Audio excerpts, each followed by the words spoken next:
tal. Y un tema que puede tocar a mucha gente, lo padecen entre el 4 y el 9% de la población, es una especie de la apnea del sueño, o no es una especie, es la apnea del sueño, pero queremos enfocarla más que hacia las personas adultas en los niños, cuando se presenta en los niños, qué consecuencias tiene, cómo se da, cómo poderla identificar, cómo diferenciarla de alguna otra patología. Carlos Balcero es médico otorrinolaringólogo. Doctor, buenos días, bienvenido. Muy buenos días, Iván, muchas gracias. ¿Esto en los niños es apnea del sueño o el ronquido puede ser parecido pero no necesariamente apnea del sueño? Entonces voy a hacer primero la diferenciación. El ronquido es el sonido nocturno que se produce durante el sueño por la estrechez de las vías aéreas que producen un sonido típico que llamamos ronquido.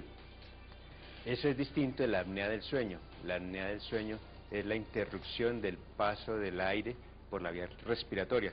Cuando la vía respiratoria está como muy no angosta, todo ronquido es apnea del sueño. No, necesariamente. Es más, hay pacientes que tienen apnea del sueño sin tener ronquido. Apnea es la suspensión De la respiración mientras está durmiendo. y el peligro está en que uno se puede quedar ahí. El peligro está en que la persona que hace apnea del sueño, hace pausas en la oxigenación de su sangre y de su cerebro. Que eso no es bueno para la oxigenación. Y eso produce microdespertares. O sea, probablemente se puede despertar la persona o cambiar la fase del sueño y al día siguiente se siente con sueño, cansancio, débil, de mal genio, mal carácter. Además, esa suspensión del paso del aire para la oxigenación de la sangre lleva o conlleva a problemas de hipertensión pulmonar, a problemas cardíacos. Esa apnea del sueño, la gente tiene la sensación de que no está respirando bien, de que le está faltando el oxígeno, inclusive antes de dormirse tiene la conciencia de eso, luego después empieza a experimentarlo ya y a despertarse con sobresaltos. Así es. ¿Puede derivar en qué? ¿En migrañas, dolores de cabeza, falta de oxígeno y producto de todo esto, algunas complicaciones? ¿Qué serían? ¿Cuál? El principal problema de la apnea del sueño es que la persona va a desarrollar un problema cardíaco y pulmonar que se llama hipertensión pulmonar. De hecho, hay literatura que demuestra que muchas de las personas hipertensas tienen problemas de apnea del sueño. Sería muy bueno que el médico le interrogara a su paciente, que es hipertenso, si está haciendo apnea del sueño, porque eso es algo que hay que empezar a controlar. No hay estudios que demuestren que quitando la apnea desaparezca la hipertensión, pero ya se ha encontrado una fuerte asociación que relaciona las dos patologías. Por ejemplo, aerofagia, esa congestión en la respiración, ¿puede ser consecuencia de la apnea? La aerofagia es la deglución de aire. La aerofagia es como cuando comemos rápido y estamos hablando. Es distinto de la apnea del sueño. La apnea del sueño es la interrupción de la respiración. Pero puede entremezclarse en el sueño con que se produzca ese ahogo. Esa sensación de ahogo es la apnea. En muchas veces es tan severo que uno se despierta con necesidad de tomar aire, pero en muchas oportunidades el paciente no se alcanza a dar cuenta, sencillamente se cambia la cama, se reacomoda, pero no está teniendo un sueño que sea relajador, que sea recuperador de sus energías, está todo el tiempo como preparándose para despertarse, entonces al día siguiente se siente muy cansado. ¿Esto tiene cura, tiene tratamiento? Sí, por supuesto. Es importante primero que el paciente descubra, que su familia reconozcan que tiene ese problema para que consulten oportunamente. El tratamiento inicia con algunas recomendaciones básicas, tanto para el ronquido como para la apnea. La recomendación básica es bajar de peso. El exceso de peso hace que se acumule tejido adiposo alrededor de las paredes faringeas. La apnea del faringes. sueño, esa sensación de ahogo cuando estamos dormidos, esa sensación de que estamos taponados, esa sensación que puede traer consecuencias serias y graves, se llama apnea del sueño. Doctor, vamos a ver qué están diciendo los televidentes a propósito de la apnea del sueño en el chat de Natalia. ¿Qué dicen sobre la apnea del sueño, Natalia? Iván, pues varias cosas respecto a la apnea. Le cuento que Luis Borges me dice que como buen músico ronca y bastante. De hecho, a veces se despierta con sus propios ronquidos. Además sufre de apneas, pero eso es independientemente de si está o no dormido. Entonces eso me da pie para preguntarle al doctor si realmente eso tiene algún respaldo médico y científico, si todo músico ronca realmente. Esa es una.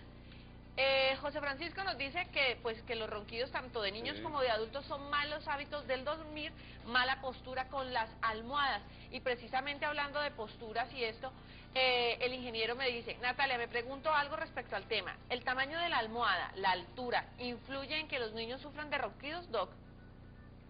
Bueno, pues doctor, ahí hay inquietudes de los televidentes que para ir descartando cosas, por ejemplo, inflamación de las amígdalas, algún tipo de lesión en la garganta, en las vías respiratorias, para ir descartando cosas sobre esta apnea del sueño que se mezcla con los ronquidos, que se mezcla con los espacios en la respiración. ¿Qué le podríamos decir a propósito de las inquietudes de los chateadores? Bueno, entonces la primera pregunta, que los músicos sean roncadores, no, eso no tiene una relación causa-efecto. Los roncadores y los pacientes con apnea del sueño son usualmente pacientes adultos, de sexo masculino, que tienen sobrepeso. Entonces, ¿qué recomendaciones uno les da? Primero, lograr bajar de peso, no tomar bebidas alcohólicas, la sedación que producen los medicamentos y las bebidas alcohólicas hacen que los músculos se relajen más y haya más ronquido. En cuanto a la almohada que preguntaba otro chateador, es muy importante que uno duerma en posición de lado y con una almohada que le quede la cabeza lo más recta posible, no debe quedar demasiado flejada ni demasiado descolgada, porque eso genera presión sobre la vía respiratoria. Entre más recta sea la cabeza respecto de su cuerpo, mucho mejor es el dormir. Entonces se recomienda no dormir con boca arriba, bajo efecto de sedación, no dejarse subir de peso. Doctor, y si en el caso de la apnea del sueño, esos cortes de aire que se producen, esa sensación de ahogo que le llega a la gente, si no hay exceso de peso, si no hay problemas de amígdalas grandes o alguna otra patología en la garganta, si no hay hipertensión, pero persiste no solo el ronquido, que a veces estamos mezclando con el tema de la apnea, pero persiste ese sobresalto, que la gente dice, me voy a quedar en una de esas, a veces tienen sueños, yo supongo que sentirá que los están oprimiendo, que los están metiendo dentro de un cajón, todas las sensaciones que llevan más o menos a buscarse una explicación de lo que está ocurriendo. ¿Qué es? No hay sobrepeso, no hay síntomas de alcoholemia, no hay ningún medicamento. ¿Qué es lo que está pasando? De acuerdo. Entonces, las recomendaciones que acabo de dar es como lo que uno va a hacer en su casa para empezar. Sí, para que no dormir de frente, boca arriba, sino de lado con una almohada cómoda. No tomar bebidas alcohólicas. Si persiste el problema, hay que consultar al otorrino. Hay varios exámenes que practicamos para evaluar cómo está la nariz, el tabique, los cornetes, descubrir si el problema es el tabique desviado, los cornetes muy grandes, o si el problema es que tiene las amígdalas muy hipertróficas, muy aumentadas de tamaño, o si tiene la lengua muy grande o retraída hacia atrás. Muy grande. Así es, exactamente. Una lengua hipertrófica, engrosada y que se descuelga hacia atrás, produce obstrucción de la vía respiratoria y ronquido. Entonces el médico, con un examen que se llama nasofibrolaringoscopia, que es un examen sencillo, que no necesita anestesia, evalúa cuál de los sitios anatómicos produce el problema y le indica al paciente la cirugía pertinente. Ah, pero ¿es con cirugía que se alivia esto? Cuando ya es una obstrucción anatómica, hay que corregirlo quirúrgicamente en la mayoría de casos. ¿Cómo me dijo usted que se llamaba el procedimiento? El examen se llama nasofibrolaringoscopia y hay otro examen que se llama polisomnografía. A uno lo dejan una noche hospitalizado en observación y le colocan una cantidad de monitores que le informan cuántas veces ronca, cómo está el pulso, cómo está la frecuencia cardíaca, cómo está el cerebro. Y toda esa evaluación en conjunto le dice al médico, listo, hagamos tal cosa. Dos inquietudes. Un televidente que acaba de comunicarse al 222-9694 dice que él ronca, él sabe que ronca y que se le han dicho que ronca y que tiene un bebé de 17 meses, que salió igualitico a él. A ver si esto es congénito, la primera pregunta. Y la otra nos la hace Sandra Quintero, que está en la línea con nosotros. Sandra, buenos días, bienvenida. Aló, buenos días. La escuchamos, Sandra. Es que yo tengo un niño de 3 añitos. Sí. Y él ronca bastante fuerte, entonces quisiera decirle al doctor qué debo hacer para él. O sea, ronca bastante duro y yo le trato de acomodar la almohada de todo, pero no veo cómo hago para dejar de roncar el niño tanto. Bueno, pues ahí están las dos inquietudes. El niño que con 3 añitos ronca mucho y el otro niño que igual que el papá, pero solo con 17 mesecitos, va por el mismo camino. Usualmente el problema no es hereditario. el ronquido en los adultos es de causas diferentes del ronquido de los niños. El ronquido en los niños es principalmente por aumento del tamaño de las amígdalas y de las adenoides. Entonces el tratamiento de ellos es la cirugía de amígdalas y adenoides, que es una cirugía ambulatoria sencilla de bajo riesgo. En los adultos suele ser, como le mencionaba, otras causas diferentes, como el aumento de peso, el tabique desviado, hipertrofia de cornetas. Pero igual, no es que se herede, hay que investigar la causa. Doctor, una pregunta final antes de irnos con los comentarios de los chateadores. Cuando uno siente esa sensación de ahogo, ¿se puede quedar ahí? ¿Hay el riesgo de que...? Por supuesto, puede morir.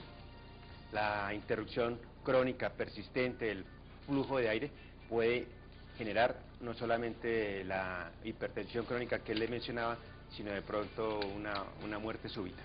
Una muerte se puede presentar, o sea que mejor consultar al médico, no darle Consultar la razón a oportunamente. El problema no es que haga ruido, que ronque, que no deje dormir la esposa, que ya de por sí es bastante grave porque es una causa frecuente de divorcio, sino que además está afectando su salud a largo plazo. Doctor, se lo agradecemos mucho, es usted muy amable. Con todo gusto, Iván. Vamos a ver qué dicen los chateadores a propósito del tema que usted nos ha ayudado a desarrollar aquí en el primer café del Canal Capital, de Natalias. Pues Iván, muchísimas preguntas, muchísimas inquietudes y también bastantes comentarios. Kate me está contando de su hijito con el cual tiene problemas de rinitis, también se presenta el ronquido y además en el momento que empieza a roncar empieza a emanar un olor desagradable, me comenta ella. Dice que le toca dejarlo así, no lo puede empezar a mover ni nada porque si no empieza a trasnochar, pero él no ronca tan duro. De ella estaremos pendientes para ver qué buenas soluciones podemos darle. También el ingeniero nos dice que entonces roncar definitivamente tiene que deberse a las posiciones en el momento de dormir, pues ya que él empieza a roncar en ocasiones, y casi siempre es cuando va de viaje, y le ha tocado optar por llevar su almohada cada vez que va de viaje, porque a veces en los hoteles no encuentra una muy buena almohada y se da cuenta que empieza a roncar.